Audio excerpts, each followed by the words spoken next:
Hi, I'm Ryan. And I'm Kate. We're the Beingyes. Thank you so much for watching me again and joining me as I bake through Disneyland.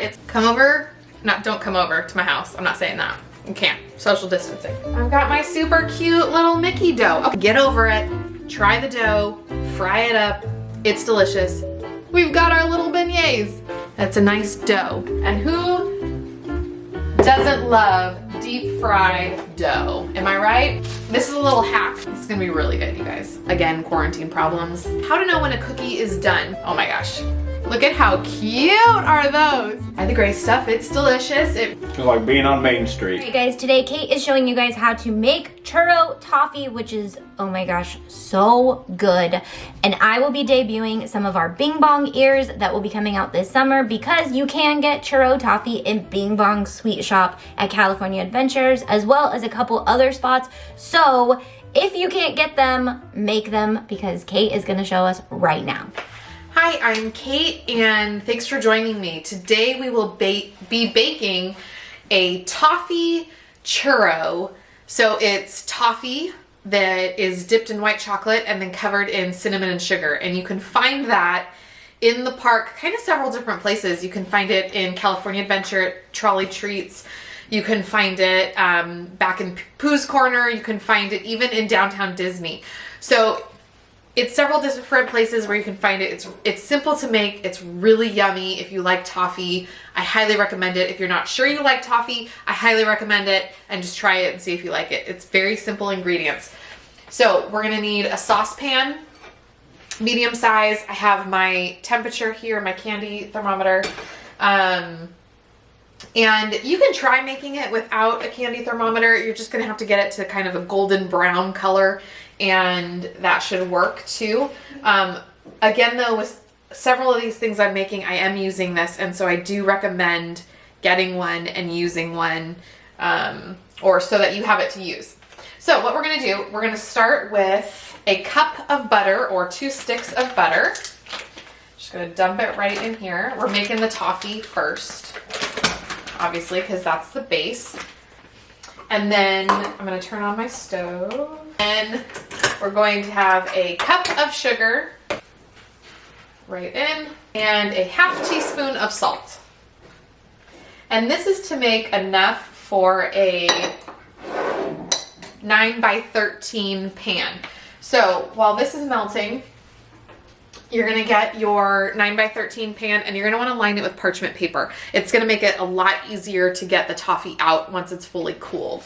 Basically, we're gonna let the butter and the sugar and the salt melt and mix together. We're gonna let it boil. It's gonna come to temperature. We'll keep kind of occasionally stirring it, and then we'll pour it into our dish.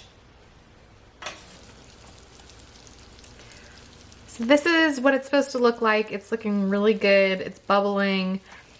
Right now the temperature is at about 220. We want it to get up to 280 or 285. That's right about when sugar and butter will turn into the toffee. All right, so you can see how nice and bubbly it is. It's starting to turn color, giving a little stir. It's gone from that yellow to starting to get brown. That's the sugar caramelizing. It's looking really great. The temperature right now is almost there. Give it just a few more stirs here.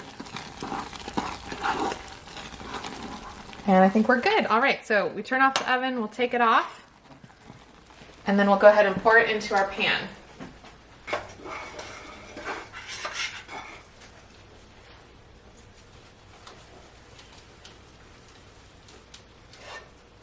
Okay, so now that it's in our pan, it's going to immediately start to cool. So we're going to spread it out into the pan.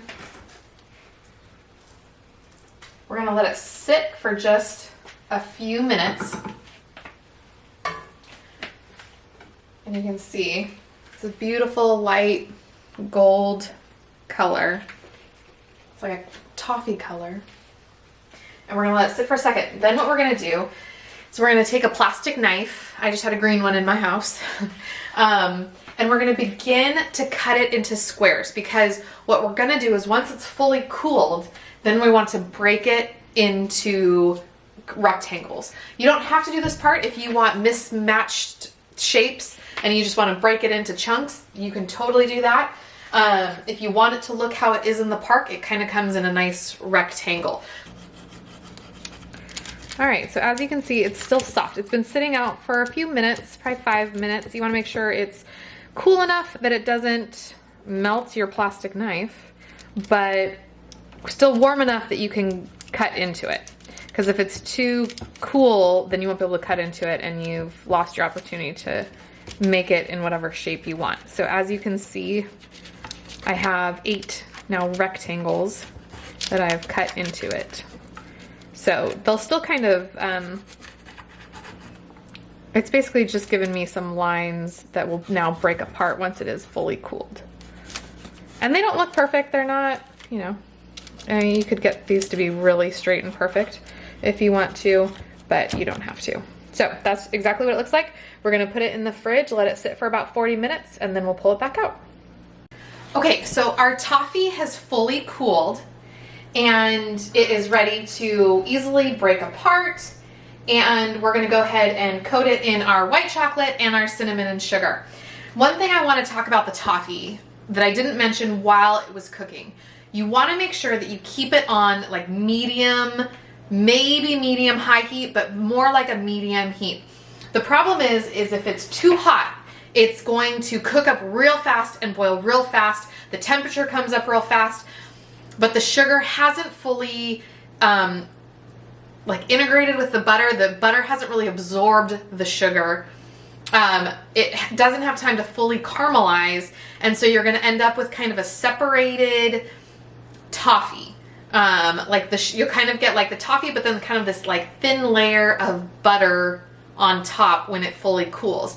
So that's why you kind of want to bring it to a slow boil and let it slowly rise up in temperature to really make sure all your ingredients have fully incorporated and melted together.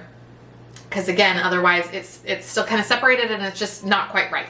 So that's my tip I want to give you for that. My toffee is a little bit light. I had a little bit of that problem. I think it heated up too quickly, but it's okay. It's still gonna taste great. So you can see I broke it into chunks. We've got a nice rectangle. The other thing I wanna mention about white chocolate and melting white chocolate. White chocolate is very finicky. So I used chips, white chocolate chips, and you wanna make sure you only heat it for 30 seconds at a time. If you overheat white chocolate, the oil and the fat or the whatever, it just kind of separates and then it like gets like a really weird consistency and it's not smooth and you can't use it, and then you've just wasted all that wonderful chocolate. So you really want to make sure that you slowly heat up white chocolate. You stir it after every 30 seconds because it may not look melted, but it actually is. And so you just want to be careful with your white chocolate. So let's go ahead and get started. We're just going to take our square. We are going to just cover it in white chocolate on both sides. So I'm just kind of spooning it on, covering it. I'm gonna add the cinnamon and sugar. You can do it with a spoon or your fingers, depending on who's eating it. I just forgot to grab a spoon, in all honesty. So I've got it now covered in white chocolate and cinnamon and sugar. I'm gonna put it down on a piece of parchment paper, and then I'm gonna cover the other side in white chocolate. And you can kind of figure out whatever you think is gonna work best for you. Like if you want to cover both sides in white chocolate first before you put it down on the parchment, that totally works. You can do it how I'm doing it right now, which I realize my back is really to you guys. Sorry about that. And then we just cover it with some more white sugar and cinnamon and sugar. We will stick those in the refrigerator for a few minutes to let the chocolate set and harden up. And then we have this beautiful, yummy white chocolate covered in cinnamon toffee churro. So you'll just repeat those steps for each of it. Really simple, really easy, so fun, so delicious. It's gonna be amazing. So thank you so much for watching me again and joining me as I bake through Disneyland. It's been so fun. And thank you for your support. If you want to support us in our adoption process, you can go ahead and hit the donate button. And we really are grateful and so thankful. Bye.